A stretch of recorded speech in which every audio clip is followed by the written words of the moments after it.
sisters, we've all turned up the radio to hear Brother Jimmy Lakey, from coast to coast and shore to shore. Now raise your voice, oh let us all, Jimmy Lakey, get out of bed, Jimmy Lakey, raise your voice, Jimmy Lakey, Lakey, hey, can't live without it with Jimmy Lakey, Jimmy Lakey. Well, top of the morning to you, everybody. Nice to have you here. Jaime Lagos is my name. Jimmy Lakey, the guy behind the microphone and behind the camera and all that fun stuff. Good to no, I'm in front of the camera, I guess. Good to have you here. What is up with if those of you joining us in Colorado this morning? I was just telling producer Chad in our pre-show meeting, I remiss those early days of spring in which the sun is out and it's bright and beautiful. You can take your early morning walk and get your vitamin D. But here we are on the Friday, the 6th day of June, year of our Lord 2025, with another cloudy and rainy day. And dang it, I'm ready for the sunshine. And all the old guys and geezers out there saying, well, we need the moisture. Yeah, we need the moisture, but I'm ready for the sunshine. I get both. Both things can be true. I'm telling you.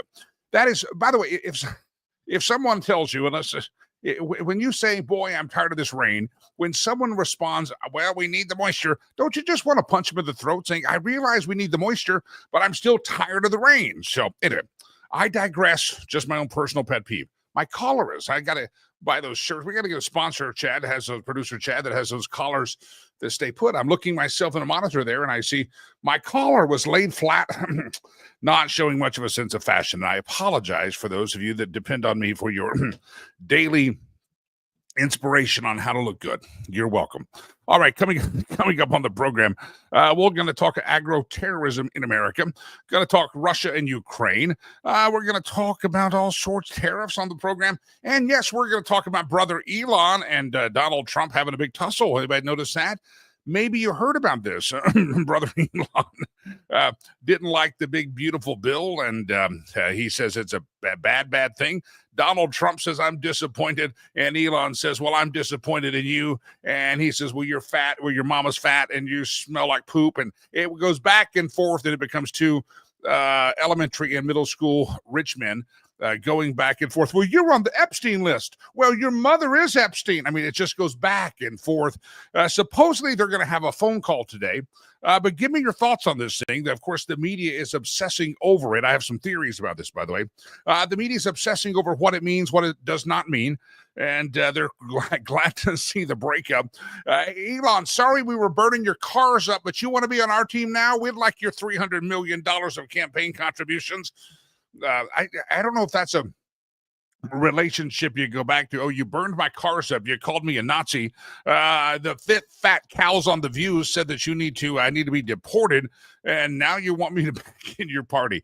It really is drama. It's kind of funny. It's humorous, and Donald Trump evidently not that worried about it. He had an early morning phone call interview with ABC this morning, in an interview Friday morning, according to ABC News, hours after his blistering exchange with brother Elon Musk.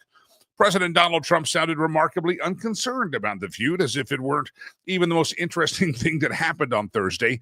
You've got to understand, Donald Trump eats this stuff up. This is not stuff for you and I. There would be an emotional drain to it, fighting back. Donald, it's just second nature to him. And so I have a feeling that in the grand scheme of things, this wasn't the most interesting thing that happened to him. Donald Trump it's so uninteresting to him. He doesn't understand. I still think he doesn't get why people say, man, he had those mean tweets. He's like, what was mean about that? That was just Tuesday. It's uninteresting to him. It's just part of his life. It's his cadence. It's his style. And so he's speaking on a phone Friday morning, shortly before 7 a.m. Eastern. So that'd just be before 5 a.m. Mountain Time. ABC News asked him about the reports that he had a scheduled call with Elon Musk. He said, oh, you mean Elon, the man who lost his mind? That's what he called him. He says, I'm not particularly interested in talking to him right now. He said Musk wants to talk to him, but he's not ready to talk to Musk. So Trump then talked for a couple of minutes about other things, returning to inflation, in foreign investment, and his plans to visit China. And people close to Trump have described him as more sad than angry at Musk. One advisor who was with Trump on Thursday night said he seemed bummed out about the breakup, and that's why and that's the way he sounded Friday morning, according to ABC News. If you kind of watch the chain of events and what happened there, give me your thoughts as to what happened. I had a theory for a period of time that this was good staging, and I don't think it was. However, I think it can play out for the benefit of those involved. I'll explain here in just a moment. But Donald Trump, Elon Musk accepts the key to the White House, and as he accepts the key to the White House, he goes marching along and says fantastic and very rosy things about Donald John Trump. And then as soon as he gets back to his place in Texas or wherever he was staying, because he had been living part-time at Mar-a-Lago, he heads back there and he sends out a tweet about how bad the big, beautiful bill is. And Dennis, I see that. I thought the same. I'm kind of beyond that thought now, but I still think you end up with the same results. Dennis said on the screen, if you didn't see it, it says, I have to wonder if Trump and Musk are just trolling the left with the fighting. Seems so to me that they were feuding like they are. Well, it could be. There might have been, but I think it was a genuine little spat that went on. So Elon then tweets out and says, hey, this big, beautiful bill is awful, pitiful, shameful. He goes back to the private sector and sounds off on the big, beautiful bill and says those people that voted for it should be ashamed of themselves. You know what you've done. And so then, of course, if you saw the interview, Donald Trump said yesterday morning, I'm disappointed in Elon. I really have some disappointment in brother Elon for doing that. And it escalated from there. Brother Elon says, well, you're fat, your mama's fat. It goes back and forth. It's a schoolyard brawl. Let me get your thoughts on the thing. Because, first of all, Elon's critique of the big, beautiful bill is partially fair. If you read the big, beautiful bill, it is a partially fair critique that it does not go as far as it could, but you have to understand the perspective of what this big, beautiful bill is. The big, beautiful bill is a temporary, it's a bill that's permanent, but it is not the budget bill. Let me explain, if I may. The big, beautiful bill is a reconciliation bill. It's not the standard budget bill, nor is it what they call the rescission bill. And so for Elon to say they need more rescission and they need more cuts, the big, beautiful bill is something called a reconciliation bill. And according to the rules of Congress that have been enacted by laws, and I can tell you when these laws and rules were passed, they can do a reconciliation bill. And that's where you can make actual changes to tax and spending laws that are in existence, and you can align those tax and spending laws with your budget targets. So if you passed a budget, which we're operating under an existing budget, and we're operating under this budget, they can change the tax and spending laws to correlate with that. And it's basically a reconciliation bill is used when you have a major fiscal policy shift. So the new administration comes in and says, yes, we have a budget that was signed by demented Joe Poopy Pants Biden, but we're changing some targets. We want to extend the tax cuts. We want to do some things. They can do it through the process of reconciliation. They cannot start clawing back spending. That's a rescission bill. And here's the difference between them. The reconciliation is basically we as a country are changing our policies. We're changing some things. And so we want to just kind of align our budget with our targets and where we're at. We have existing laws on the books. We have new policy priorities. We want to reconcile the reconciliation of those two new priorities. Now, here's the benefit of this being a reconciliation bill.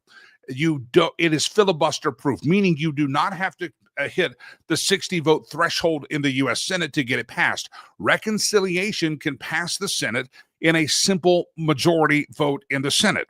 And that's a very important part. So this is not the budget bill. The budget bill is still to come. This is a reconciliation bill, reconciling, if you will, the Trump spending priorities and taxing priorities with the existing budget lines that we have. That's all this is doing. This is not the enacting of DOGE cuts. The reconciliation bill is not going to do that. It cannot do that. This is for major fiscal policy shifts. And so Elon Musk does say that the big, beautiful bill is not maybe perfect, and he's right, but then he criticizes it for leaving in too much pork, which he's probably right, but a lot of that pork is already in existence, and it's just continuing the existing budget, and most of the rescission, where you're canceling previously approved authority, that has to happen in a rescission bill, and that rescission bill is not filibuster proof. And so if you take rescission or cutting things out from the budget, if you take those to a certain level, it is no longer a reconciliation bill by law, and therefore it is going to be subject to a 60-vote Senate rule, in which is not filibuster proof. And so Elon Musk points out that, hey, this doesn't change a heck of a lot. It prolongs the tax, the Trump tax cuts, but there's other things that it's not doing that are part of Trump's big plan. But they can't do it because it's the reconciliation bill. The real point that I think they're trying to get across with the reconciliation bill, and yeah, there's some things that are on it, and they're defining something. All that is they're trying to extend permanently the Trump tax cut. This is the delivery mechanism to give you the Trump tax cuts permanently. Now, here's what's going to happen. So Elon is correct that it's not the perfect bill, but is it going to get the Trump tax cuts ensconced permanently? Yes. Well, then you're going to have September, October, a budget bill. The fiscal year begins in October, so they're going to have to pass the budget bill. And this is where they hopefully will be able to have all the appropriations process in place, and they will set overall spending. And that's where they can start enacting some of these DOGE cuts on a permanent level. They're doing some of it with different bills. You can only put so much in a reconciliation bill. And Elon is correct to criticize it, that maybe they could have done better, but they have small majorities. So get reconciliation, get the Trump tax cuts permanently ensconced. And so I think that's the important thing to recognize, that Elon, though, by escalating this thing and starting talking about Epstein Island, took his main point that could have caused some navel gazing among Republicans, and he clouded it, and people say, man, Elon must be pissed off at Donald Trump. Well, Elon started off as somebody that was just mad at the bill and didn't like it and didn't think it went far enough. And again, the reconciliation could have gone further. It made other changes to tax and spending laws, yes, but you've still got to come back and do a budget bill. You still got to do a rescission bill. So get what you can across the line now, where you're not having to worry about that filibuster, and get what you can across the line, and then let's deal with the rest of it next. And you're going to get another bite of the apple here to do some of this government stuff and reform, and you're going to get to clean it up down the road. So I think it's important that we understand it. A lot of folks don't understand the difference. It's very convoluted. Congress has made this very convoluted on purpose, probably so that those of us back here in Yahoo land don't get to understand it. But that's what's going on. So Trump, there's some real criticism there of this bill, but you have to understand you're trying to get the Trump tax cuts permanently across the finish line, and reconciliation can do that. If they put it in a regular bill where it's going to be subject to a 60-vote filibuster, that's going to get stopped. And so the most important part is what you do in this reconciliation bill is stuff that you know that can go under the radar and not require a 60-vote majority. Now, there's going to be a budget bill. This is not the budget bill. This is not Trump's first budget bill. This is a reconciliation bill recognizing new alignments, new priorities, and new things in one direction, and kind of just reconciling the new vision with the current system. That's what you have. Picture this. You have an old system, and Donald Trump comes in as laying his system on top of it, and you got to kind of reconcile those priorities and get the cogs in the wheel all linked up back again. And so this is what you need to understand. This is a reconciliation bill, and the reconciliation bill is not a budget bill. So anybody out there like Elon, and I love brother Elon, you get your panties in a bunch. Well, there's so much pork in here. Again, the pork is going to be trimmed out of a rescission bill or a budget bill. That's where that has to go. Most of the existing budget items that are already on the line signed by Joseph Rubalot Poopy Pants Biden, they have to stay there by law. That's what a reconciliation bill is. So it gets lost, and people, I think, listening to talk show hosts yesterday, listening to the explanation about this epic brawl that broke out between everybody, Trump and Elon. It really is convoluting the argument and saying, well, they're not passing the right budget. Republicans are not passing the right budget. Well, you're right. Republicans suck in Congress for the most part. There's a few good. and there's a hell of a lot of bad ones. But I want you to understand that this escalation between Donald and Elon is quite fascinating. And Elon made some good points, but in my estimation, he's not presenting the full truth about what a reconciliation bill is, what it can do. And he's also clouded up his own argument. If his goal was to shame Republicans and members of Congress for not being aggressive enough and being cowards and pansies, all of a sudden that argument is gone. The focus on that is gone. Elon could have been a driving force to motivate conservatives and or Republicans to go a little bit further and have some bigger balls, if you will. Elon could have used his platform to elevate the overall argument about fiscal responsibility. Elon's point is he thinks debt is the top threat to America. Elon's point is he thinks the debt is going to kill us and that Republicans are not seriously considering the debt. And he's absolutely right with his base point. He's a little bit off on how it's going to be dealt with a reconciliation bill. Again, you're going to have a rescission bill and a budget bill that can address that debt overall. The reconciliation bill is just taking the existing tax and spending plan we have under the existing budget, making a few tweaks around the edges, and they can extend the tax cuts, which is going to happen, and syncing everything up with the new Trump priorities. Then they're going to have a full budget, then they'll have rescission. And so Elon's point is not lost on anybody that budget sucks and Republicans have been, deficit sucks and the debt sucks, and Republicans have been equally as guilty as Democrats on perpetrating crippling debt on future generations. Republicans and Democrats have no shade to hide under. They are both guilty as charged. And I think Elon missed an opportunity here that he could have used the respect that he has gathered from many of us to focus on that debt and focus on these bad policies. Instead, he goes off on some tangent about Epstein Island, and it gets real personal like kids. And so my hope is if President Trump or Elon are watching this, which is probably not going to happen, but if they are watching it, hey guys, as your parents would say, take it outside. Take it outside. You're going to break something in here. Get out of the cameras. And I think the reports are probably right with ABC saying that Trump's people say he's more disappointed. Because if you look at it now, Trump, if you escalate on Donald John Trump, he will escalate right back. And he's not going to lose sleep over it. I mean, he will talk about your mother and your mother's mother if you push him to do that. He's usually, he ain't going to get pushed in the corner by anybody. And all he said is, I'm disappointed in Elon. I don't know why he didn't say this earlier.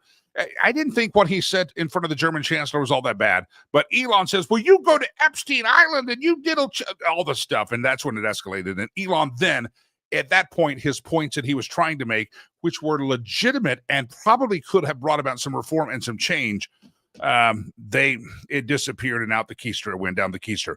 Now, again, if he, and I was telling producer Chad this yesterday, at first I thought this was a good cop, bad cop. Producer Chad called it Starsky and Hutch type situation. And I thought that could be possible. And then I said, well, even if it's not intentional, it will have the report or the ability to focus people on what Elon is basically talking about. Republicans need to be bolder and bigger, and this is your one opportunity. And he's right on that. He's absolutely right. But his message got lost by his own rhetoric, and Elon did not do himself very good in that. I think they'll work it out. There's phone call today. I think Donald Trump probably, I think as close as they were, I think Donald Trump's not used to that. Anyway, I think it'll all be all right. Pray for Elon. Pray for Donald. And guys, if you're watching, take it outside. Just take it outside. We don't want to watch it. We're on the brink of terrorism war with China. We got all sorts of other crap breaking out around the globe, and we don't need to see two grown-ass men calling each other names. All right? That's my suggestion to all of you. All right, there's your explanation. Now you know Elon had a great point that the Republicans are cowards and their testicles are smaller than they should be, but he also missed the point that there's going to be a few other bites at this apple, and there's certain things they cannot do in a reconciliation bill. Again, 3 different bills: reconciliation, budget, and rescission. This is the reconciliation part of it, where we're taking the existing spending and tax priorities and we're overlaying them and reconciling them with a new vision for the government, new fiscal policy with a new president. That's the reconciliation. The budget bill doesn't happen until September, October. So there you have it. Somebody said I had an excellent explanation. I thought I did as well. I think so. As a matter of fact, I might pat myself on the rear end here in just a few minutes and probably then file a complaint with HR. but I am HR, so I guess I'm going to, I won't do that. All right, good to have you here on the program. Hey, talking to producer Chad before I got a great guest coming in here. Talking to producer Chad, this is the final Friday for a couple of weeks that we'll be here on the program. Next Friday, I will be en route, as you'd like to say, to Africa for our charity work, riverspromise.org. If you'd like to contribute, help us out there. We'd appreciate that. Anything you give today, the next couple of days, I will personally either deliver it or personally oversee doing it. I will do some food programs. We're a little bit definitely behind in that. And I will help them go to the market, and we'll have a great time. But donate, riverspromise.org. Next Friday, I'll be en route to Africa, boarding a plane for my final legs into Africa to Rwanda. And then the following Friday, it's 8 or 9 hours forward. So this time I will be actually getting ready to head to the airport to fly back to the United States. So if I'm part of your Friday routine, you're going to miss me the next 2 weeks on a Friday, but don't panic. Good Lord willing, and all the equipment works, and we'll be back on. We are going to do some of the shows from Africa. Don't panic. As a matter of fact, as much as we can, we'll do every show from Africa while I am on the ground. That's the beauty of modern technology. If you'd like to donate, I'd appreciate it. $30 feeds a kid 2 meals a day for, you ready? For 30 days. It's like 60 meals for $30, and $1 a day. And you can also send them to school. The school part of it, they go to school because of the glorious ability to $65 that pays for the food and the school. All right, let me bring in Brian Reisinger. You've met him before on the program. Also, any of you who have watched the long-form interviews that we have that are up on the Spotify and iHeart, Brian Reisinger's interview is up there as well. He's the author of a band called Land Rich, Cash Poor, My Family's Hope, and the untold story of the disappearing American farmer. Brian Reisinger is in the green room, and we pop him on the stage right now. Brian, good morning, sir. How are you? Hey, good morning, Jimmy. Good to be with you. Welcome back to the program. It's been a while, and it's if you're working out in the field today as a farmer, it's rainy here in Colorado. You might want to just stay home and don't get any equipment stuck, Brian. That's right. Well, farmers are watching the weather awful close this time of year because a lot of them just got done with planting, and where I'm from in Wisconsin, they're moving into cutting first crop hay. So you got to cut that hay when you've got you know what they say, you got to make hay when the sun is shining. So make hay when the sun is shining. Hey, let me ask you a question. Speaking of making hay, everybody wants to make hay about, oh, sorry, I'm reading your heartbreak. I got your note here. I'm a little slow here. Brian, we're talking about everybody's making hay about Elon and Donald fighting. I thought the biggest story was out of Michigan this week, where we have 2 Chinese arrested for trying to bring some fungus into the country. And it's called agro-terrorism, and it would have done great detriment to the agricultural community in the United States of America. Give me your thoughts and what you hear about this agro-terrorism attempt. Well, it's a great example of the threat that the Chinese Communist Party plays, but also the threat that a lot of different entities can pose around agriculture. And the reality of the situation is that our food supply is our most precious thing, and it's a matter of our economic security, our national security. And if we have foreign actors like the Chinese bringing in harmful substance, it can hurt people. It can infect the rest of our food supply. We have to be really, really clear about it. And it's why we need to have, yes, opening fair markets, opening more markets where we can, but have good, tough trade standards and also clear security. We need to be able to secure our country, what's coming in and out. And so that's about trade standards. And it's also about just general security of, entering America. We need to make sure that stuff's secure. You talk about entering America. You have borders. This is kind of a border issue, what's coming in and out. It's also one of those student visa issues, because these were Chinese nationals that were here on student visas going to the University of Michigan. These are all things that President Trump, on one way or the other, it's not just when he talks border, it's not just a southern border. It's what's coming into our country through porous borders, through the mail, through shipping, and it's also those student visas. It ain't just Islamic terrorists out there. There's Chinese people out there. Chinese communists that would like to do harm to us. I mean, there's a lot of issues that overlay there's a lot of different layers to all the issues that we've been focused on with President Trump, the border, the security, the student visas. It all comes home to roost, doesn't it? Yeah, it absolutely does. And this gets back to why, decades of Washington not doing its job matters. We shouldn't have to pick between having a secure border and having, say, workforce, or having, say, people able to come here to pursue opportunity. If there are people who want to come here in the right way and want to find a way to improve their economic lot in life and live the American dream and hopefully move our country forward, we ought to be able to do that without having to worry that we've got a porous border, or that, agro terrorism is being brought in, harmful substances are being brought in. So we can have both security and economic prosperity, and that can include people who want to come and make a good life in this country. We shouldn't have to choose between both. It's Washington that has left us that way by not rolling up their sleeves like you would on the farm to get the job done. Last quick question. Brian Reisinger, my guest. I'll tell you the name of his book in just a moment. But Brian, the farming community, agricultural community, has also been paying very close attention the last several months to tariffs. What will our tariffs be? Will they help our American farmer? Will they hurt our American farmer? So now you've got the worry, the fear, the anxiety of where the tariffs are going to go. And now you've got the fear knowing that there's people here that want to do harm and do agro-terrorism. Just give me your overall thoughts. Tariffs, has the fear settled down among the agricultural community? Well, it shows why we need to secure our domestic food supply. And that is exactly to the point of getting tougher on trade, making sure that we have what we need here and making sure that we're not too reliant on other foreign partners. There's a way to balance this. You're absolutely right that farmers are both in favor of getting tough and drawing hard line, including with tariffs when we need to. And also farmers can be impacted by foreign retaliation. That's why you hear ag groups say, hey, we can't let negotiations spin out of control and harm American agriculture sales abroad. So we can open fair markets, have tough trade centers that open fair markets. If we get that balance right, we can absolutely do that. And we need to focus on making sure that we've got that domestic food supply secured, and that where we are trading, the markets are not only fair, but they're broad and diffuse and spread across the globe. Right now, China is our largest trading partner, has traditionally been our largest trading partner. We only have trade agreements with about 20 countries, which is pretty incredible because there are hundreds of countries. So let's open fair markets. Let's have tough negotiations. And let's diversify so that we don't find ourselves hostage to any one country, such as China, which is led by the Chinese Communist Party, even though we are trading with them more than any other country traditionally. Brian Reisinger, I appreciate it. It's fascinating to think of all these big topics. You think of terrorism hitting the East Coast of the big cities.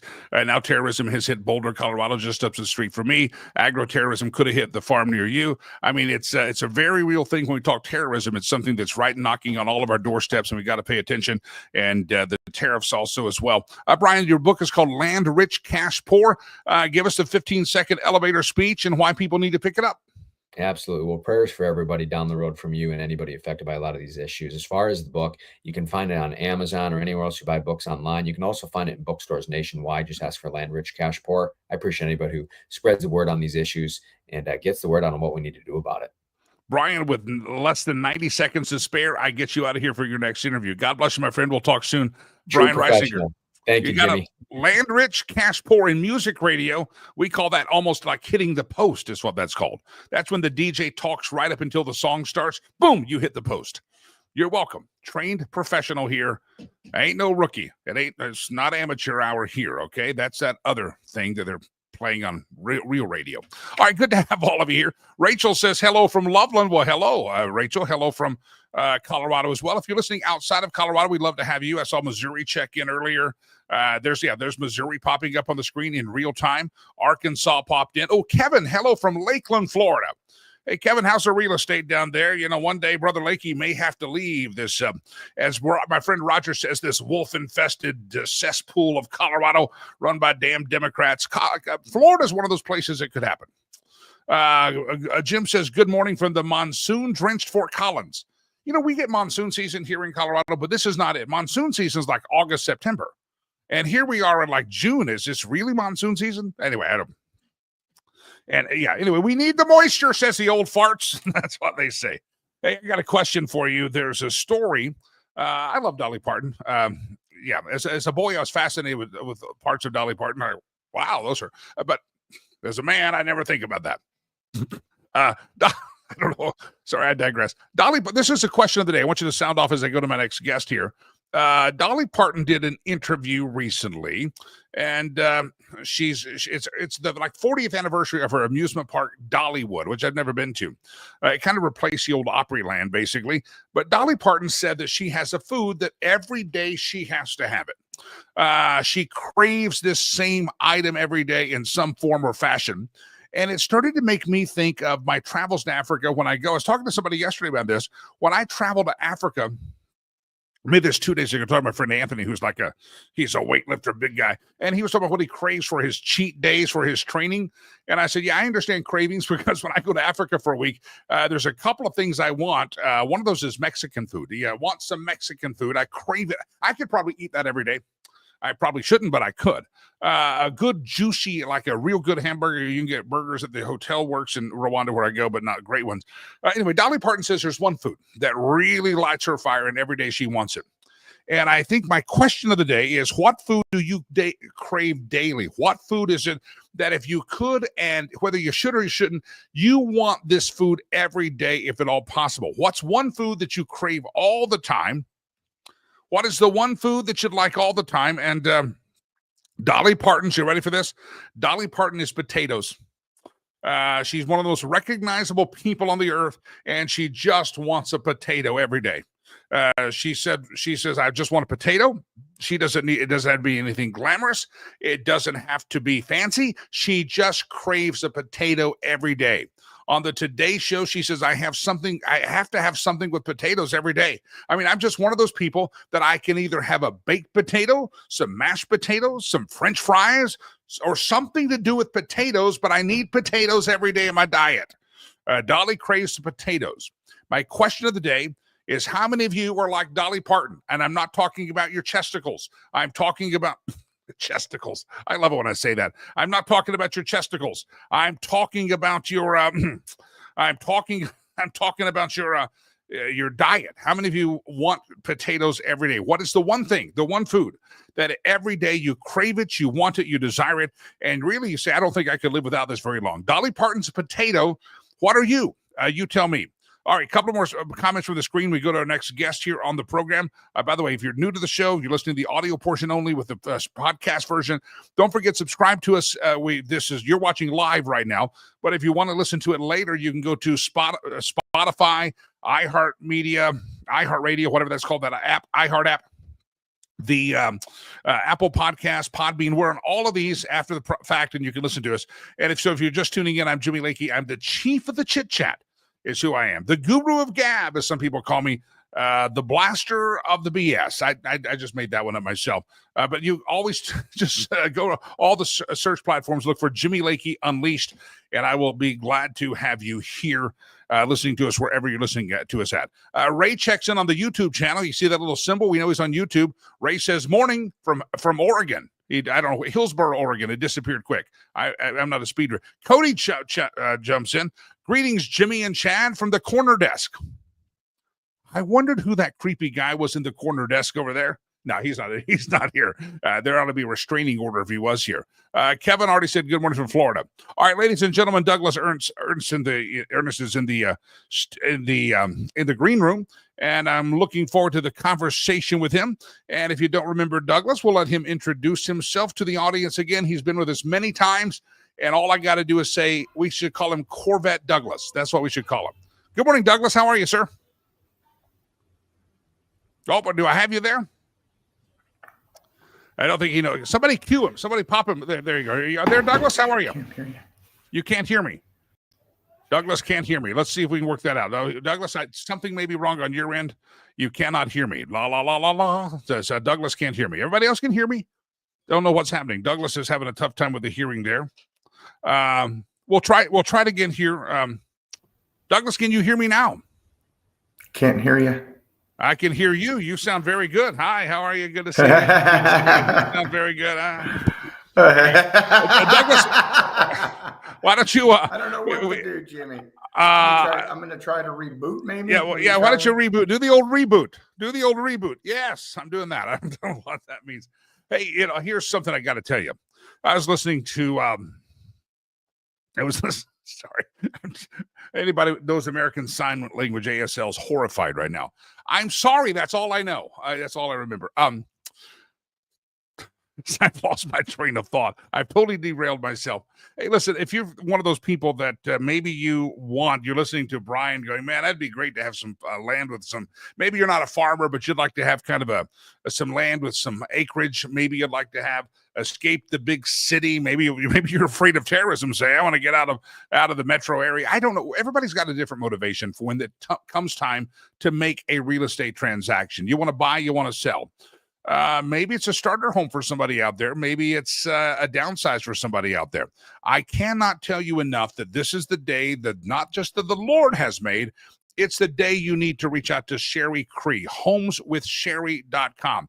Have a conversation with her about what it is you're wanting to accomplish. I've got a couple of friends that say, if I had the chance and my wife would let me, I would love not a full farm, but enough that I could do some planting or, at least some raised beds and maybe an outbuilding where I could have a car hobby. Maybe you have some things that you want someone to just kind of keep an eye out for, that special property you've been looking for. Maybe you've been talking about the rental property. Sherry was on the program earlier this week talking about if you have kids heading off to college, how there are bank programs available to where you can be an owner-occupied place which your kids can manage as college students, and then at the end of their college career, you can sell that thing and make money or continue to operate it. It's a great way to get in the rental market. Listen, there's just a lot of options out there for real estate, but most importantly, where your family's at and where your family wants to go when it comes to real estate is just fantastic. That can be something, that can be a decision that can create generational wealth for you. This is why you need homeswithsherry.com. Sherry Cree, good friend of mine, a couple of years ago, traveled to Africa with us, very much involved in River's Promise, and she's just a great lady. And when it comes to real estate, this is who I want you to connect with. Just say, make a phone call. Maybe you're thinking about buying a new house, downsizing. Maybe you're wondering, hey, if I sell my house, what's the market really look like? Pricing is everything, and pricing it at the time of the year based on the trend of the market. There's a lot of strategy that goes in there, and I think you're going to enjoy strategizing with Sherry so that, again, you're using real estate to create generational wealth. If you've been thinking about that sign in the yard, you don't just want to stick a sign in the yard. You want to have the person, the realtor right there with you, beside you, that has a strategy that's going to help you accomplish your dreams. By the way, when Sherry sells a home or does a transaction with you, she takes a portion of her proceeds and donates them to the charity of her choice. She took some proceeds and directed somebody's directing some proceeds to River's Promise this week, from what I understand, and I believe the check's in the mail. And so she gives part of that away. And if you're a veteran, a first responder, she always discounts her commissions just because she wants you to have your real estate dreams come true, and thank you for your service. It's homeswithsherry.com, homeswithsherry.com. homeswithsherry.com, and make sure you tell her that Jimmy Lakey, again, the I-25 corridor in the Colorado area, Broomfield, Boulder, Berthoud, Fort Collins, Greeley, you get the idea. If you're down at Highlands Ranch, you're in Parker, and you want to find the best neighborhood to avoid Tren de Aragua down there, homeswithsherry.com. All right, let's try one more time. Douglas Ernst, do I have you this time? You got me. Good morning, sir. My ASL was not very good. I probably offended. I probably said something really dirty on the sign language. I didn't mean to. I was trying my best. Oh, no problem, Jimmy. I just think it was a technical glitch. I rebooted the computer, and all of a sudden it started working. I could hear you loud and clear. When all else fails, unplug it and replug it. And if it really fails, just keep it unplugged and walk away. That's what my son's probably attending if I ever go on life support. I'm sorry. I think a lot of us with kids, we may die if we ever go on life support because our kids will need to charge their phones, and they'll go, oh, there's an empty outlet, and they'll unplug it, and we'll be dead. Yeah. I just got a quick funny story for you. A couple months ago, I was at a store somewhere, and someone walked up to me and said, hey, I saw you on Tim Tap. And then about 2 weeks ago, I was at Home Depot checking out, and this guy tugs me on the shoulder, and he says, I saw you on Jimmy Lakey. And I said, that's cool. What'd you think? And he gave me a thumbs up and walked away. Well, that's very nice. Walked away, and I said, that's cool. Thank you. I'd file a restraining order immediately. That's what I'm like, I'm out of there. Sorry, restraining order. These Lakey people are weird. All right, Douglas, let's dive into this thing. First of all, I want to get into this agro-terrorism. I was just talking to previous guests before you came on. it's kind of scary that not only do the Chinese communists want to put a virus in here, I call it the booger cootie virus, the COVID virus, but now we find out that they have students here connected with the communist Chinese, sneaking into coming into our country legally, and then doing their best to import funguses that they can infect all of our crops and really destroy a big part of American economy and the food supply here. Give me your thoughts. Agro-terrorism in America. Agro-terrorism is something when I was went through several classes on terrorism back in 00 to 03, right around the 9/11 era. And I never had any training with that. We didn't have anything that was that type of threat at that time. The worst threat that we ever had at that time was people, grandma bringing fruit in from Mexico. So we really didn't have this type of threat. This is kind of a new threat that's been cast upon us because the enemy finds a way to react when we put up a defense, per se. We put up all these defensive mechanisms. It's harder to fly. It's harder to get through customs. So then they find another way to avert our defenses to try to get through. And this is some pretty nasty stuff because it's using chemical warfare underneath what you see as your level of defense and trying to get through. One of the bad things about, agro-terrorism is that it can infect people. They won't know what happened. You won't know where it came from. It takes a long time to investigate. If you remember the Tylenol scare of the 80s that went out and it just terrorized the nation, it started out in Chicago, but it branched out nationwide. It's more of a terrorism effect because you don't know what happened. You don't know how the poison got there. And it is just some really nasty stuff that the government has to find a way to avert so that this doesn't happen. And the good thing is with the great work at the Department of, not Border Patrol, the Customs and Border Patrol, they did a great job of averting a crisis because if this would have got in, it could, if you read some of the reports, this stuff, kills fetuses and women that are carrying children. It's pretty nasty stuff. It's fascinating to watch. By the way, the voice, if you're listening to the podcast later in the day on the iHeart app or the Spotify or Apple Podcast or Podbean, wherever you're at, we're all, obviously some of you watching it live right now, but many of you pick us up in the world of podcasting here in just a couple of hours after the show. It goes straight up to the podcast world. You're listening to the voice of Douglas Ernest. He's the author of a book called The Spirit of a True Patriot, the inspiring story of retired Captain Douglas J. Ernest. He is a U.S. Army war veteran entrepreneur, owns a very successful Corvette dealership in Dallas, and Douglas Ernest is my guest here. Douglas, we keep hearing the stories for the last several weeks and months that it's been a topic, the border, control who comes to the country, and we're all thinking about the flood of immigrants from unknown countries or down south of us for the most part. But this is another illustration, the story of agro-terrorism, is these are people that were imported in here legally. These are folks that are here on student visas, which says not only do we need to protect our southern border more, we probably need to be clamping down on who we're allowing in here on student visas, the agro-terrorist, a tourist visa, which is this jackass that caught people on fire just 20 minutes down the road from me. I mean, we have a border problem, and it's not just our southern border, and we got to fix that real quick.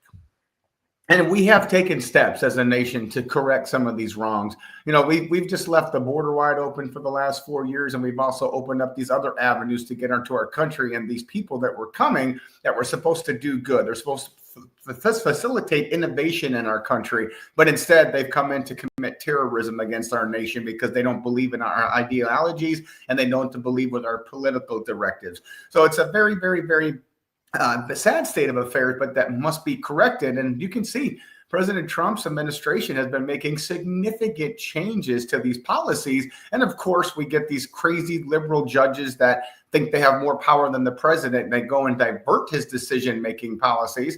So we have to find a way to keep pushing forward, because if it doesn't, we're going to have people coming in like what happened in Colorado right up the block from you, people coming in that were legally allowed to come here, even though he did overstay his visa and he was in this country illegally.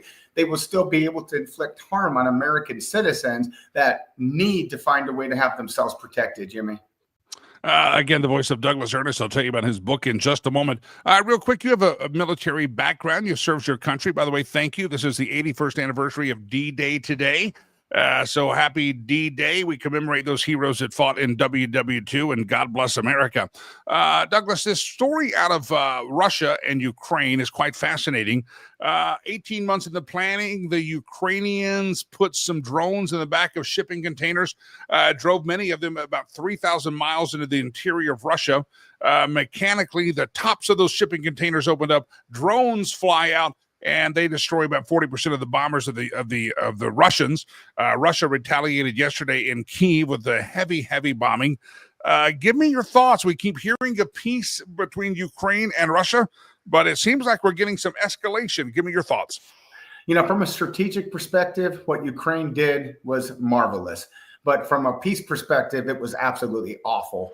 We were pretty close to getting a ceasefire. The Trump administration had been working diligently to put these two men at the table, because these two men are the decision makers for these nations that control, billions of people in that part of the world. So right now, we had a strike. Then we had another strike. And it's just one of the things I do write about in the book, The Spirit of a True Patriot. We should always try to avert a crisis or a war before it happens, because once the war starts, the inertial forces of warfare are so hard to stop. Once blood is put on that battlefield by a sister and brother of your nation, it's so hard to stop. And this is a perfect example. These nations are blowing each other to smithereens. They're killing their men, their women, their children, their elderly. There's a tremendous amount of collateral damage, and there's a massive amount of resources being wasted that could be used to do good for mankind. But instead, they continue to fight because of the inertial forces of warfare. Now, with that being said, the Trump administration has a huge job on their hand.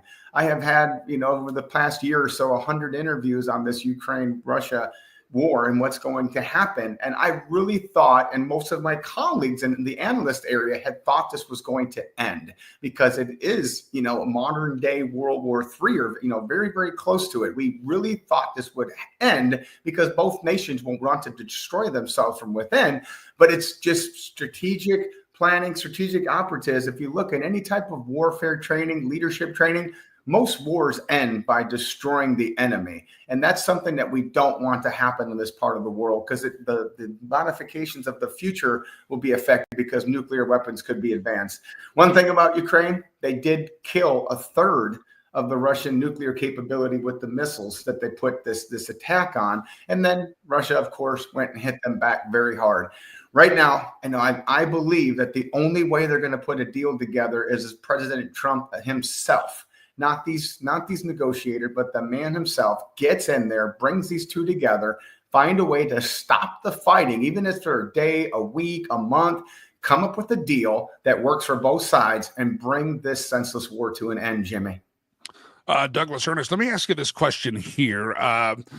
Obviously, you have Zelensky, who's seen as a guy defending his country, standing up for his country, and he didn't start the war. Then you have Putin, who everybody thought was going to win very quickly, and now a few years later, he still hasn't won. He's still getting his butt kicked by drones occasionally from the Ukrainians. And there's been about 900,000 casualties, not to mention the destruction of military property and ammunition and just the expense of that. But about 900,000 souls have been lost for the former Soviet Union.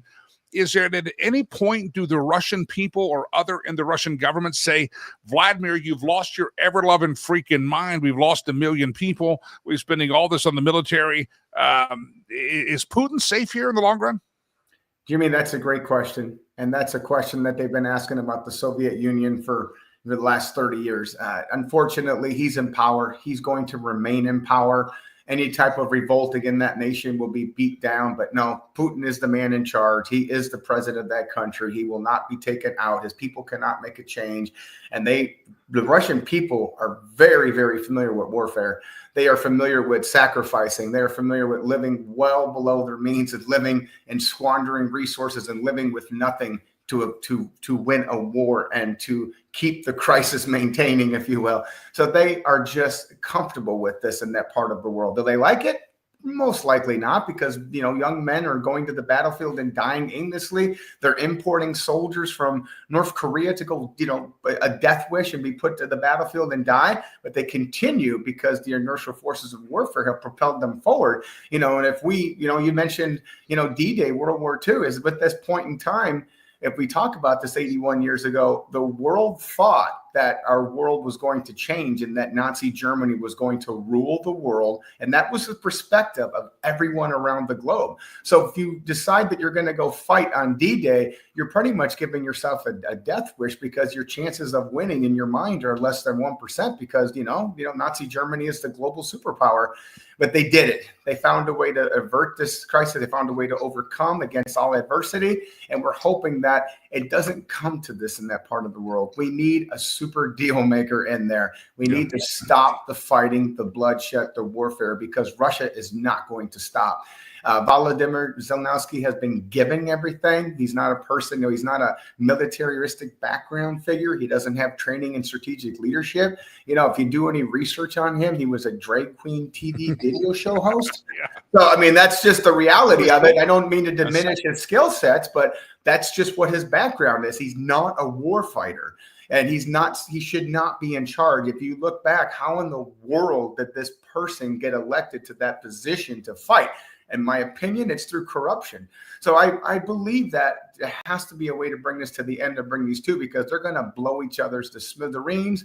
And when it's over, Russia is going to win unless other nations come in to help Ukraine. But then that's the definition of World War III. Yeah. Again, the voice of Douglas Ernest, his website, douglasernest.com. I'll tell you the name of the book again in just a moment. Let me ask you, obviously, you and I are talking real serious issues. These are the issues that are big deals. Russia, Ukraine, avoiding World War III, agro-terrorism. We briefly mentioned the story just down the road from me in Boulder, where these our borders have been wide open with giving out visas like they're candy to the wrong people. And then you've got yesterday, a deal came out, announced a prelim deal, skeleton deal with China. These are important things. But today, Douglas, as you know, everybody wants to talk about the tussle between Trump and Elon. And little escalation. Supposedly there may be a call today between them to smooth things over. I'm just going to give you the chance, because everybody's talking about the tussle with Trump and the tussle with Elon. What do you think happening? Where's it going to go, my friend? It's funny you say that, because I went to bed thinking about it, and the first thing I did this morning was grab my phone and get an update on that, because I wanted to understand what's going on. Two of the best masterminds in the world have teamed up together to help our nation, and now they're temporarily adversaries. I would just chalk it up to two men, alpha males, that just want to do what's right for their country. Elon Musk, his intentions are good. He's trying to help the world. He's the smartest business person on the planet, because he's worth, almost $200 billion, and he's created it from scratch. He's created his empire from nothing. And he really is a patriot. He wants to do what's right for our country. And he believes that overwhelming debt on our system is going to bring the collapse of our country. President Trump, on the other hand, he believes he's right. And he believes that he has to find a way to spend money, create a very, very smart bill, this very outlandish bill that does spend money, but also lowers taxes for the American public, which is known to increase consumption and propel our economy forward. So I would chalk it up to two people having a fight. It's a little bit, over the top that they're doing it in public. But we all know that the Trump-Musk initiatives are completely different. They do things out of the box. They do things their way.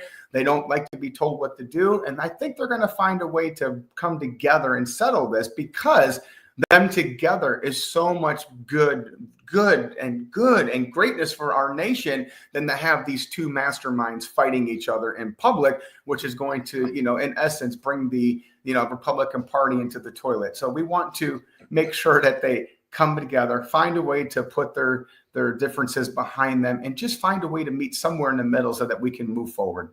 I pointed out earlier that Elon he's well-meaning, and he's correct that the Republicans sometimes they don't have the balls to do big things. But I pointed out to the listeners, and there's got to be distinction here. This is a reconciliation bill which avoids the filibuster in the Senate, and there's only certain things they can do there. So yes, he would have liked some more adjustment and reconciliation, but they can't adjust too much by the law. Under reconciliation, only certain things can be in there. What he's asking for is more rescission of pork and a new budget, and that comes up in September, October. So he's absolutely right. Republicans are freaking cowards, and they oftentimes don't do what they should do and what they're elected to do. but he's a little bit off in the fact that not all of what he's wanting can be done in this bill because it would trigger the filibuster, and they're trying to avoid that because the real thing of this reconciliation bill is to permanently make the Trump tax cuts there. That's it. This is like a tortilla chip to give us that salsa. We want the Trump tax cuts and everything else. Yeah, they're putting some other things with it, but they can't do too much in the reconciliation. And I think that's an important thing that Elon might have missed. But yeah, you're doing this in public is quite interesting, but hopefully they'll get together and hug it out. As Mama used to say, when I get in a fight with a tussle with a friend, they say, boys, take it outside. And that's what they need to do. Just take it outside and work out their differences in the front lawn and don't break any furniture in the meantime. Yeah, and I'd like to say one thing that's really important that you can say about this person. And yesterday they had a tremendous drop in Tesla stock. The stock went down about 14%. And the valuation for Elon Musk's company went down about $180 billion. And for the last few days on CNN and MSNBC and some of these legacy media outlets that are just so unfair to the conservative view, they were saying, oh, yeah, Musk is so upset he's not going to get these EV mandate, and tax cuts and so forth, and be able to have these things that have been going on for years and years and years that give you a $7,500 tax credit for your EV, which is very, very bad for my business. So I'm selling American cars, so I don't want American gas cars. So I don't want EV tax credits because it's not fair. Give me a $7,500 tax credit for my customer, and that's fair. But he's leveling the playing field, similar to what was the tariffs. So just make it more of a level playing field. Well, Musk's benefit, if he is allowed to keep the EV mandates, are somewhere around $1 billion for Tesla over the course of the whole year. But in one day, their stock went down $180 billion. So in putting that in perspective, it's not about Musk and the money. It's about Musk and his mindset and having control and having power and having a say in things. And as you mentioned, Jimmy, I don't think he read the entire thing. I don't think he sat down with somebody in the Trump administration and got full understanding of what it was to understand the filibuster, because it's extremely complicated. Yeah. I have several degrees and I have a hard time understanding government house budget systems. It's extremely hard to read. I do research online. I look at the federal government website, and it is extremely hard to read. And then when I turn on different news channels, I get 18 different perspectives telling me what's in there, and none of it's true. So it's very hard to distinguish what's really in these bills. And I don't think he read it.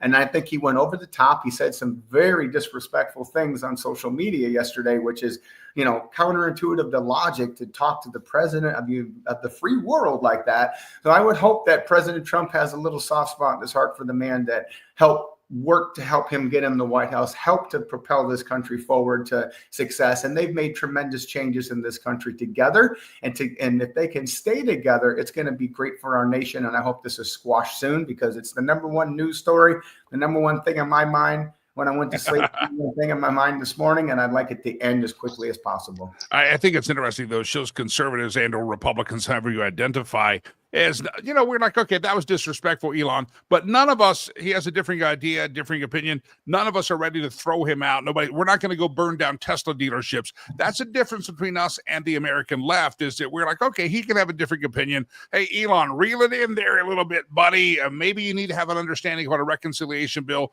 a budget bill, and a rescission bill, how they're different and their thresholds. But settle down. We're not going to go firebomb any Tesla dealerships, but the American left, boy, you cross them one way, you're a racist, bigot, homophobe, and we're going to burn down your dealership. So it's case in point example of the family of those of us who are and or Republicans and or conservatives. We have a different tolerance level for dissension.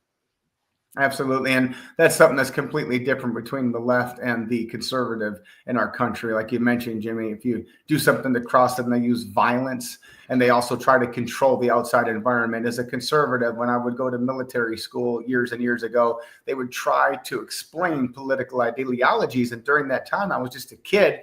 I grew up with one grandfather I looked up to as Republican. The other one was a Democrat. But the Democratic Party of that time was completely different than it is today's day and age. My grandfather was a Korean War veteran, and he supported the Democrats wholeheartedly, no matter what silly decisions they were making. Then Bill Clinton was in charge.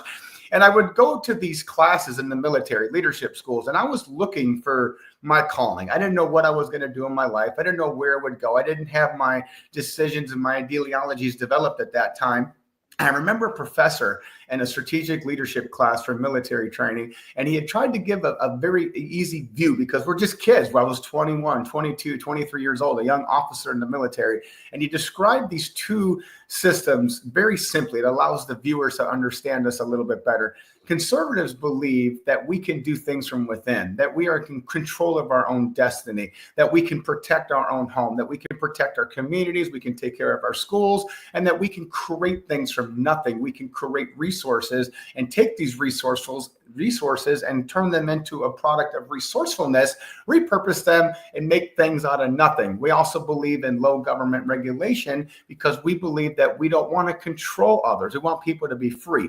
The liberal designation, the ideology, is that we cannot control ourselves from within. We need to control the outside environment. We need to control things around us. And if you just keep that in perspective, the outside inside perspective, it kind of lets you know and understand what these two sides are doing. But that said, I believe, and most people believe, you do need both. You can't have one without the other. It's a paradox. They bring each other together and then they push each other apart. But the ideologies of the current Democrat Party, the liberal view, has become so extreme and put that pendulum so far to the left that it caused them to lose all the elections, lose the House, the Senate, and to then lose the presidency. So we got to find a way to bring these insanity liberals that use violence against people when they don't get their way, and just bring these people to the middle so the next generation of liberals that grow up don't use violence to get their way. Yeah. Again, the voice of Douglas Ernest. Let me tell you again the name of his book. Douglas, I know you have a book, but you also have a little bit of presence out there. You're commenting on different things. Is the best place to go to your website? Yes, sir. Are you on the X, or where do they go? You can go to douglasernest.com, or you can go to my business at corvettewarehouse.com.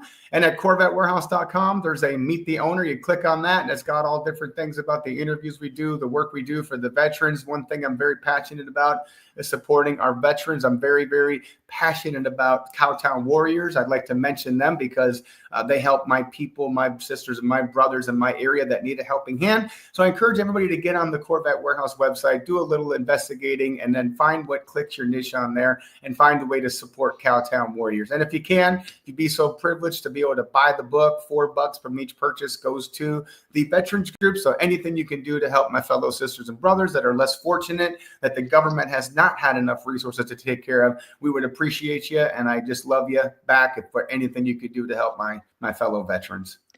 Scott just said a book purchased, another book purchased, and so good for him. Anybody pick it up. And by the way, Douglas, before you head out of here, on the right hand side of your screen, you should see something called private chat. Could you send me your phone number and or email? Two things. I got a Corvette question for you, and I also I think I want to see if we can help out your charities that you're talking about. So if you put your contact there, or I can get it from Sutton or Kimberly or whoever, but if you put in the private chat, that'd be fantastic. And we'll talk. I appreciate if you could send me a text message today. I'd greatly appreciate that, Jimmy. I got a Corvette question, and I want to talk about your charity foundations as well. So we'll talk today, Douglas. All right. Thank you. And Jimmy, thank you for all that you do. I can't tell you how special I felt when the guy walked up to me and tapped me on the shoulder and said he saw me on Jimmy Lakey. So that knows that people are watching, your voice is being heard, and people like you continue to help propel our country forward. I'm telling you, restraining order immediately. I'm not just... Take care. Yeah. All right. Take care. Douglas Ernest, appreciate you, my friend. Got his contact there. We'll be in touch with him. Networking is what we're doing. It's called networking. Ladies and gentlemen, my last guest of the morning had to reschedule, so we got to talk longer with Douglas Ernest. It's good to talk with him, isn't it? Let me run through this one more time. I want you to understand you can do the research yourself. And this is what I say. Brother Elon is right that the Republicans sometimes don't have the balls to do things that they're empowered to do, because when they win elections, they don't do everything. But you also then have to understand and balance it out with what the rules of the Senate, the rules of the House are, and or what the law is regarding the Senate. And reconciliation is a different process. And what Elon is criticizing is say there's pork barrel spending in this reconciliation bill. Yeah, there probably is. You're right, Elon. It probably is. And Republicans are not pushing the reconciliation as far as they could, But again, it's the tortilla chip delivering the salsa for us to get the Trump tax cut. By definition, the purpose of a reconciliation bill is to change the existing tax and spending laws to align with the existing tax and spending levels to align with your new budget targets. This is what happens when you have a major shift in fiscal policy. So we have a budget and we have tax laws that are already on the books. Joe Biden signed their most recent budget. The tax cuts are already in there by Donald Trump's first term, and they're on the books. And Donald Trump is saying, hey, we have some new targets. So this is we're not making major changes. We're not changing the spending. We're changing some priorities. That's all we're doing here. And if they keep it within the confines of reconciling the new vision or the new fiscal policy shift with the existing status, it can call reconciliation. They reconcile what already exists with the new vision, and it's filibuster proof in the Senate. They cannot by law or by rule go in and start making major amount of cuts. And they can do at least 3 reconciliation bills per year. And it has to do with just constantly aligning the revenue and the debt. And but it's the existing framework in which they can go in and tweak the existing framework. And that's what this bill is to do. So Elon is absolutely correct that the Republicans are sometimes cowards and don't do everything they can. But you got to understand that they can't do certain things in the reconciliation process, or they trigger the filibuster, because if they cut too much, it becomes a rescission bill. And a rescission bill is where you cancel previously approved authority given by Congress. You cancel it and you even claw it back and you say, you're not spending that. The budget's been passed, but we're going to have a rescission. We're going to change what was already passed. This bill they're working on now is not that. This is a reconciliation bill saying, hey, we have some new vision, new priorities, new kind of tweaks here. We're going to trim around the edges. That's all they can do in the reconciliation, or it becomes a rescission bill and then the filibuster kicks in. So what they're trying to do is to make sure that they don't have the filibuster. Now, the next thing happens, they're going to do the reconciliation bill, and that's when they're going to do a budget bill. And the budget bill will set the overall spending and the revenue, and it will give new deficit targets. And it's the congressional plan for how we're going to operate the country. The budget bill is the most important one moving forward. And I think that's just so important that we understand that anybody out there, again, I'm the first to criticize Republicans. I think many of them are cowards when it comes to doing what they have the authority and are empowered to do by the electorate. But you have a very thin majority, and you don't want to trigger the filibuster, and they can do it if they keep it in the confines of a reconciliation bill. And I think that's where Elon goes off the rails. Elon could have directed the conversation into, if he understood the process, and say, yeah, guys, you could do more than reconciliation, but you don't want to trigger the filibuster. But he puts people on notice. He could have used his platform and his influence to shame, if you will, or to highlight members of the House and the Senate that are Republican cowards, and highlighted their lack of willingness to kind of keep going and cutting, because Elon Musk, in his mind, believes that the deficit is a problem. The debt is a problem. He believes that, and he's right. It is a problem. But unfortunately, he got into hyperbole and got into talking about Epstein and made it very personal. And in doing so, he took the bully pulpit that he had, maybe because of just narcissism, maybe because he doesn't understand what reconciliation versus rescission versus the budget bill. Maybe it's a lack of understanding, which I have a tough time believing, but he could have been an agent for change and driving things forward in a positive way to continue to get our debt under control. But instead, he made it a very personal battle. And I think that was a tactical error by Elon. Now, I still hope that Elon and Donald can get it together. And if they want to hate each other and they want to yell at each other, take it outside, guys. We got real issues here to deal with as a country. We have a political party known as the Democrats that have lied and deceived America, even committed a coup and had people running the country that were not even elected to run the country, committed a coup, and a woman who never got a vote in a primary was suddenly your candidate. We have a party named the Democrats that are very much anti-democracy. They are not just a threat to the democracy. The Democrat Party has proven to be an assault to democracy, and all the media wants to talk about is a tussle between Trump and Elon. Listen, if you guys want to tussle it up, go tussle it up. And it sounds like kids on well, you were at Epstein Island. Well, your mother spread her legs at Epstein. I mean, it goes on. I mean, that's where it escalated. Well, you're a booger eater. Well, you're a fart smeller. It's just this name calling that doesn't need to escalate. And the sad thing is, Brother Elon had the platform that he could have really maybe driven some Republicans to have more cojones than what they have. So Brother Elon, I think, missed an opportunity here. All right, I want to remind you, let me see what there's a massive big one there coming in. Have you seen that Marjorie Taylor Greene is blowing a gasket over the AI clause found in the One Big Beautiful Bill, taking states' rights away in favor of feds regulating AI? I have not seen that. I'll have to look into that. Thank you for bringing it into my attention. The Big Beautiful Bill, One Big Beautiful Bill. There's pork in there. There's some things they can't add, and Congress people can't help themselves. It's MTJ, Marjorie Taylor Greene. Those of us who are insiders, we understand that. If you didn't know what MTJ meant when it was on the screen, that's good, because that means you probably have a real life, unlike myself. I knew what it meant immediately, and that's disgusting, isn't it? Just flat disgusting. All right, ladies and gentlemen, I want to remind you, 1 week from today, I will be in a route. I have begun the journey to Africa. And even hold with me real quick. I want to tell you, if you don't know why I started this thing, why I go to Africa for now 18 years, when I adopted my son from Rwanda, I saw a lot of needy kids. Tried to adopt several. There's a reason people joke and say, you live in a bigger house than probably you need as an individual, as a single man, and for years a single father. You live in a big house, and I said, well, I got the house because I expected to have like a farm of kids, adopt them all, and I managed to get my son named River out of the country, but I never wanted him to look back on any photos and say, Daddy, who are those people? Who are those people? I said, I don't know. Those are just kids we left back at the door. I wanted to be able to say we took care of them. We kept a promise. I wanted to make sure that they were taken care of. And that developed into River's promise. I thought taking care of was going to be buying some food on occasion until the director of the orphanage told me, Jimmy, food is priority, but long-term education. Without education, the kids will never escape the pit of poverty. And I said, education's the ladder they can use to climb from the pit of poverty. So 1 week from today, I will be en route to Africa. We'll do the show from Africa. Don't panic. Don't fret. We'll do as many as we can from Rwanda. You get to see the beautiful scenery in the background, and we'll have a great time there.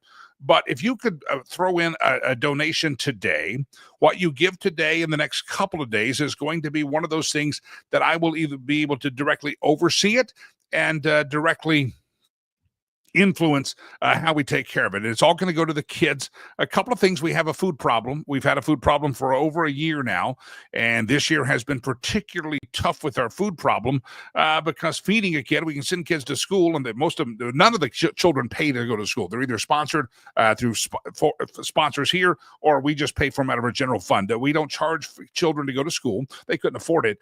We also feed them, but we can't have kids in our classroom that are hungry. And all this started because I made a promise to my son that I wanted all the kids over there that I could not adopt to have the hope of a brighter tomorrow. That's why River's promise on below it says hope for children.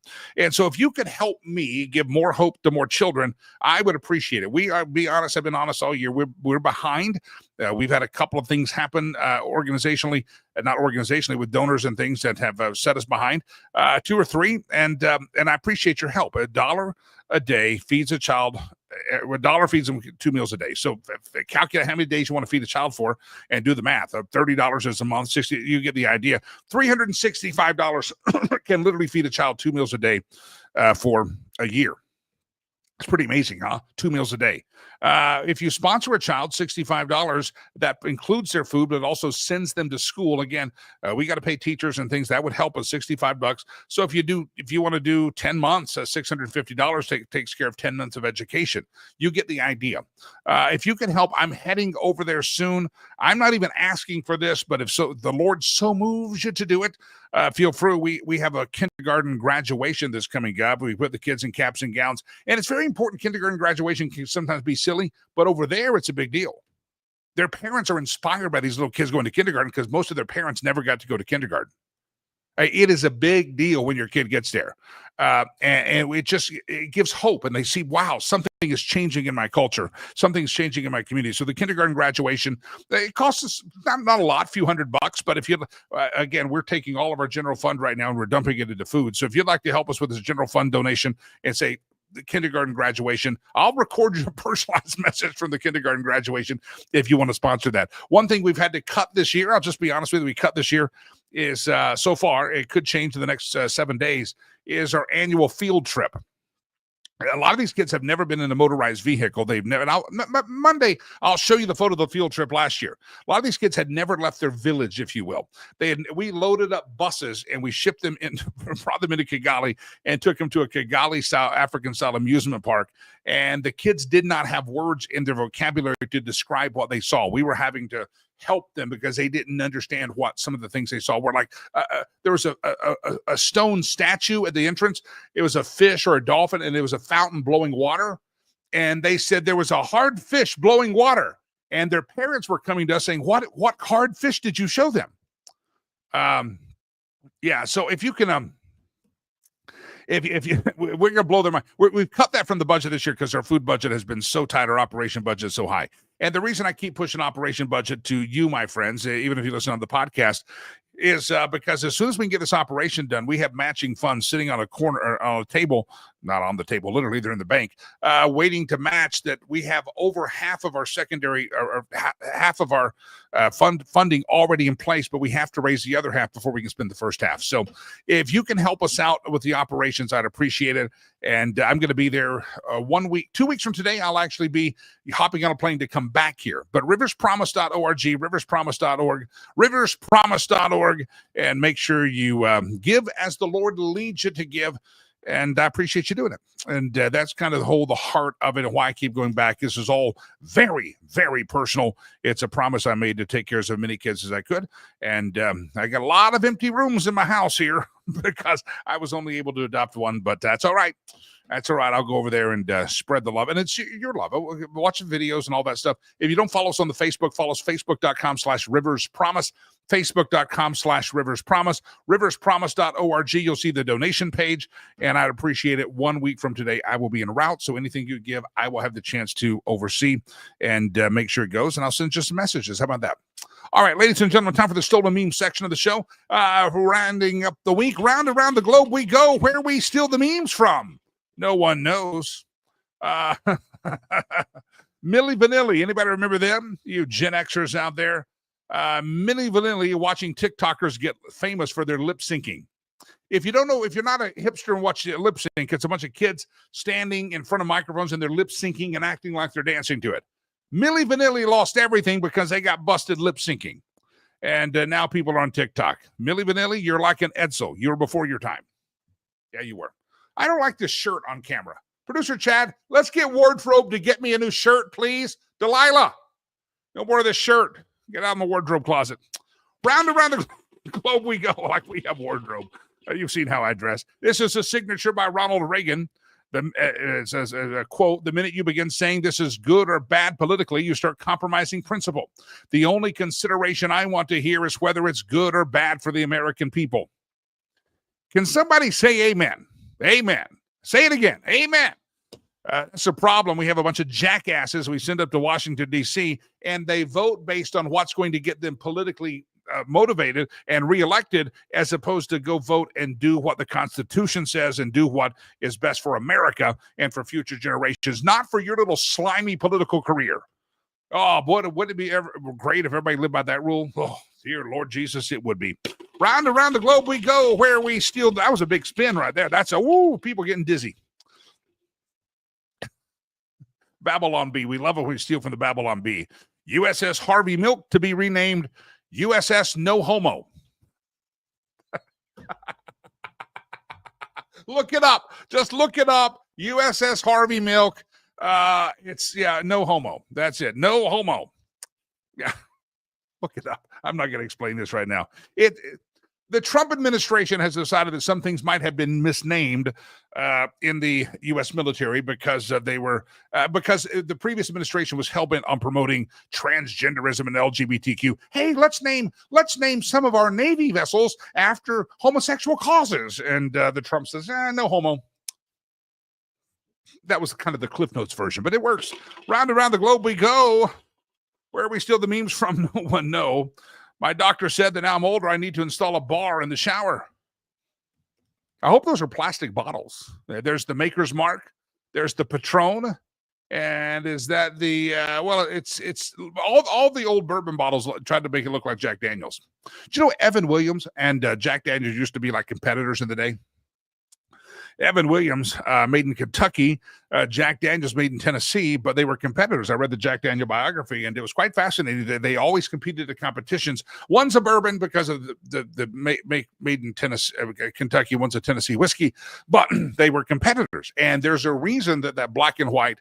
First of all, there weren't a lot of color presses back then, so black and white. So their labels look very much like Evan Williams and Jack Daniels.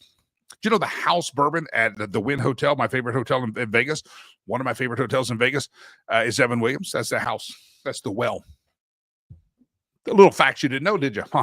Round around the globe we go. Where we steal the memes from, no one knows.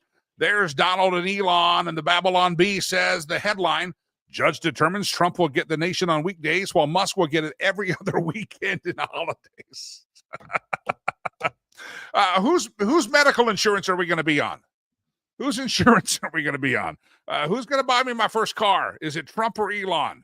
That's funny. Let's see if we got any more in the meme machine. Round around the globe we go. Where we steal the memes from, no one knows.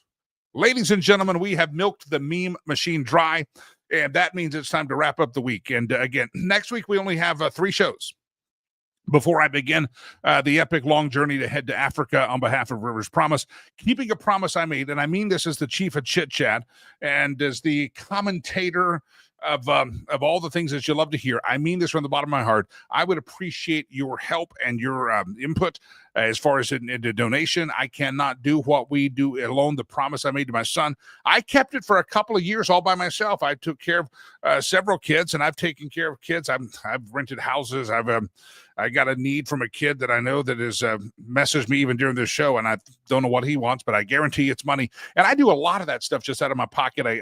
I give to the charity as well, Rivers Promise. I made a promise, but all the things that were promised we cannot do by ourselves, and your donations could help. And this has been one of the most, I would say, roughest years to hardest years, because we're growing so much on one hand. I mean, we've got to start a whole new fifth grade class, because every year we're adding a class at our primary school. We got to start a whole new thing, and we got construction to start.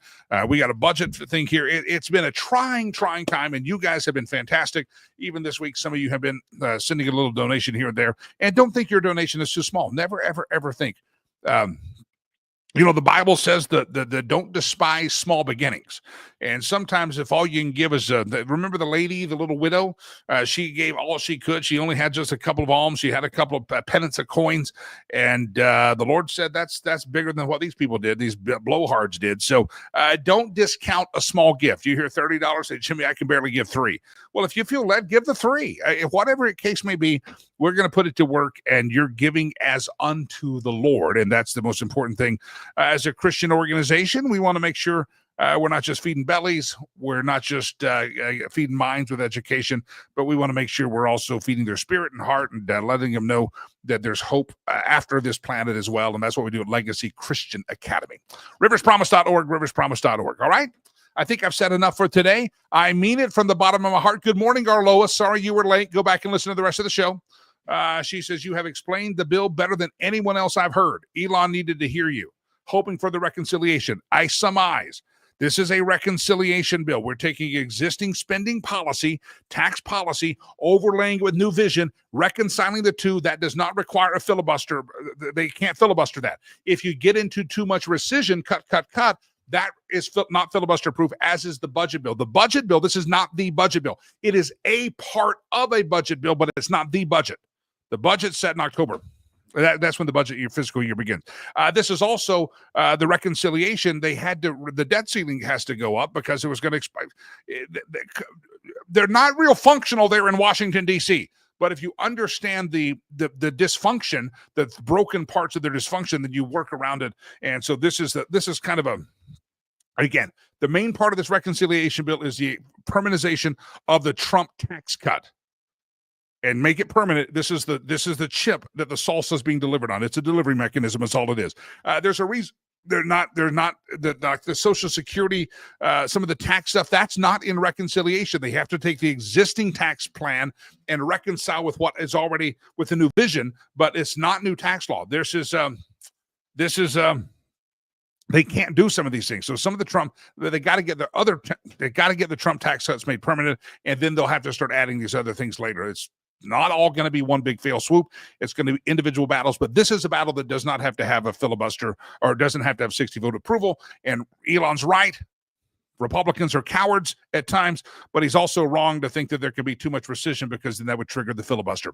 Glad I've explained it to you. That's what I'm here for. Ladies and gentlemen, my name is Jimmy Lakey. I mean this from the bottom of my heart. Make sure you go to our charity website, riverspromise.org, riverspromise.org. I'd appreciate it. Don't forget what you give today. I will be en route to Rwanda this time next week. I won't be here, but by the time I land there, we'll do the show from Rwanda. But all next week, I'll be right here in the House of Lakey from the Lakey Entertainment Towers. I am Jimmy Lakey. Look forward to hear from you. If you want to contact us, if you want to sponsor us, Rivers, you want to be an advertiser on the show, info@jimmylakey.com, info@jimmylakey.com. Donate, riverspromise.org. I am Jimmy Lakey. May God bless you. May God bless America. I am Jimmy Lakey. Peace. I'm out of here. Have a great weekend, everybody.